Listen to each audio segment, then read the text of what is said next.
Why is everyone talking about Halt and Catch Fire? Hello, and welcome to another exciting episode of Reality Drama. Here today, we're going to talk about the buzz that has spread across everywhere. It's the talk of the town. Just a reminder of how you can enter our new giveaway in which you can win a new iPhone 12 Pro or a new MacBook Pro. Just leave a like, subscribe to the channel, and watch the whole video till the end. Everyone is talking about Halt and Catch Fire. But why is everyone talking about Halt and Catch Fire? We are going to discuss this in today's episode. So quickly, let's begin. Halt and Catch Fire is an American period drama television series created by Christopher Cantwell and Christopher C. Rogers. It aired on the cable network AMC in the United States from June 1st, 2014 to October 14th, 2017, spanning 4 seasons and 40 episodes. Taking place over a period of more than 10 years, the series depicts a fictionalized insider's view of the personal computer revolution of the 1980s and the growth of the World Wide Web in the early 1990s. The show's title refers to Computer Machine Code Instruction Halt and Catch Fire, HCF, the execution of which would cause the computer's central processing unit to stop working, catch fire being a humorous exaggeration. In Season 1, the company Cardiff Electric makes its first foray into personal computing, with entrepreneur Joe Macmillan, Lee Pace, running a project to build an IBM PC clone with the help of computer engineer Gordon Clark, Scoot McNairy, and prodigy programmer Cameron Howe, Mackenzie Davis. Seasons 2 and 3 shift focus to a startup company, the online community Mutiny, that is headed by Cameron and Gordon's wife Donna, Carrie Bisha, while Joe ventures out on his own. The 4th and final season focuses on competing web search engines involving all the principal characters. In an interview for The Guardian, Lee Pace references Steve Jobs, Patrick Bateman, and Don Draper as influences for his portrayal of character Joe Macmillan. Scoot McNairy, Gordon Clark, interviewed computer engineers to see what their personal and professional quirks were. He then applied some of these findings to help ground his character. Halt and Catch Fire marked Cantwell's and Rogers' first jobs in television. They wrote the pilot hoping to use it to secure jobs as writers in the industry, but instead landed a series of their own from AMC. The story was inspired by Cantwell's childhood in the Silicon Prairie of Dallas, Fort Worth, where his father worked as a software salesman, and the creator's subsequent research into Texas's role in personal computing innovations of the 1980s. Filmed in the Atlanta, Georgia area and produced by the network, the series is set on the Silicon Prairie for its first 2 seasons and Silicon Valley for its latter 2. Halt and Catch Fire debuted to generally favorable reviews, though many reviewers initially found it derivative of other series such as Mad Men. In each subsequent season, the series grew in acclaim, and by the time it concluded, critics considered it among the best shows of the 2010s. Despite its critical reception, the series experienced low viewership ratings throughout its run, with only the first episode surpassing 1 million viewers for its initial broadcast. There's one scene that fans of Halt and Catch Fire will invariably point to as being the series' high point. It's not that AMC's shamefully underappreciated drama, which ran for 4 seasons from 2014 to 2017 and centered around 4 lonely souls creating tech at the dawn of the industry, didn't have many other great monuments, but this is the one that would have become iconic if more people had watched the show. The moment happens in the penultimate episode of the 3rd season, just after a time jump that propels the characters from 1986 to 1990. Cameron, the brilliant coder played by Mackenzie Davis, has returned to the U.S. She's now a cult hero for having designed a video game called Space Bike, featuring a punk heroine. She goes to Comdex, a trade show, and runs into Lee Pace's Joe Macmillan, the ideas man who first identified her genius. The former lovers spend the day reconnecting and end up at an Atari party.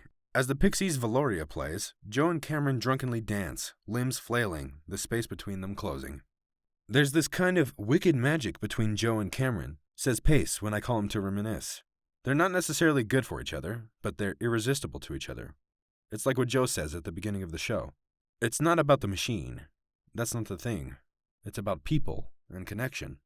Halt and Catch Fire was not the most viral show of the decade. It was generously praised by critics, but it wasn't the most consistently acclaimed either. And it was largely ignored during award season, so loving it felt like being part of a small but passionate club. Perhaps more than any other show that began during this decade, Halt and Catch Fire captured the agony of trying to navigate a world where it's easier and easier to hide behind a computer screen. In documenting the beginning of the boom that brought us to where we are, creators Christopher Cantwell and Christopher C. Rogers created characters who reflected universal anxieties through their longing. Despite being set in Texas and California, Halt and Catch Fire was actually shot in Atlanta, Georgia. AMC's other popular series, The Walking Dead, was being shot in Atlanta at the same time, allowing the company to save money on crew and infrastructure. Crew members scouted locations all over the city that would fit into the show's timeline and mood. Stores and restaurants from the 70s and 80s were difficult to find, especially since many parts of Atlanta were renovated in the 90s and early 2000s. Its premise focuses on the tech world. Halt and Catch Fire is a character study at heart. It explores themes of family, personal development, failure, and success.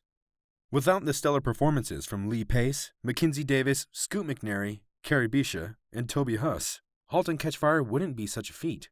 The close connections developed between the characters also propelled the narrative. Pace, Davis, and McNairy shared a home together in Atlanta while filming the third season to strengthen their bond. Huss joined them for the fourth season. In season 4's Who Needs a Guy, Elena Kavanaugh's actual sister Farrah plays the younger version of Haley, as Alana outgrew the role. Due to the time skip at the end of season 3, Haley and Joni Clark each had two different actresses. Alana Kavanaugh and Morgan Hinkleman portrayed Haley and Joni as children, respectively, in the first 28 episodes, while Susanna Skaggs and Katherine Newton take up the roles as teenagers in the final 12 episodes of the series. In its first season, the AMC drama was about the personal computer revolution of the early 1980s. Then it was about gaming and how the PC went from being a tool to an aspect of culture. Then it was about the social internet and online community. Then it was about the growth and commercialization of the World Wide Web in the mid-1990s. But above all, Halt and Catch Fire was about failure, which was part of what made the show a triumph. In the Silicon Valley, whose emergence the show chronicles, fail fast, fail often has become a glib entrepreneurial mantra. Halt and Catch Fire was more interested in failure as a condition of human growth. In its eyes, failure, chafing against limits, is painful and necessary. It can even be, the series suggested, a form of art. In the show's final season, Cameron Howe, Mackenzie Davis, a genius programmer who's slightly too far ahead of her time, finished an adventure video game, Pilgrim. A critical magazine review destroyed it. The game was frustratingly hard, almost antagonistic. Unlike Doom and Mortal Kombat with their quick, bloody gratification, Pilgrim was enigmatic and difficult. Failure was a feature, not a bug. That's a tough sell, though, not only in gaming, but in television, which may be one reason Halt never got the audience it deserved. Failure is an unusual subject for TV dramas, even dark or bittersweet ones. Don Draper of Mad Men nearly always got an ad inspiration when he needed one. Tony vanquished his enemies in The Sopranos. Coach Taylor's teams won championships in Friday Night Lights.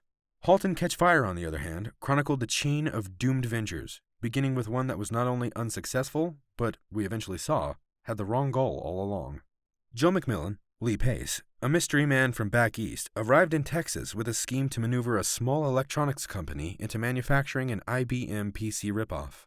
The plan eventually drew in Cameron, as well as Gordon Clark, Scoot McNairy, an engineer whose dreams were crushed years before with the unsuccessful launch of a computer he designed with his wife, Donna, Carrie Bisha. The get-rich-quick scheme didn't pan out, but the coup de grace came when Joe witnessed an unveiling of Apple's Macintosh, whose graphic interface immediately made the IBM clone seem like a crude stone axe. His failure was not only of business, but of imagination. The future was images, media, the ability to connect, and what ordinary people would do with it. The emphasis shifted with the second season, and rewardingly, the character focus shifted with it. Donna and Cameron launched an online gaming company, Mutiny, in the process discovering, as they noticed the service's chat rooms buzzing with activity, that Mutiny's real product was community. In the process, the series moved from an overfamiliar cable drama dynamic, the flawed anti-hero and his effects on others, to a refreshing one, the challenges of different, brilliant, well-meaning personalities working in good faith to create something. Mutiny grew, moved to California, and by the end of the third season, acrimoniously broke up. Part of the richness of Halt came from how it developed a quartet of central characters, each of whom has a distinct dynamic with each of the others. The series began with Joe chafing against Gordon. There were romantic relationships, Joe and Cameron off and on, finally off, Gordon and Donna's marriage, and amicable divorce. Halt understood advertising, and it rings a little sad today after we've seen that culture yield social media pile-ons, presidential rage tweets, and the Gamergate harassment of female game developers. Thank you for watching the video till the end. We hope that you loved today's video. And do hit the like button and do subscribe to our channel for amazing new videos.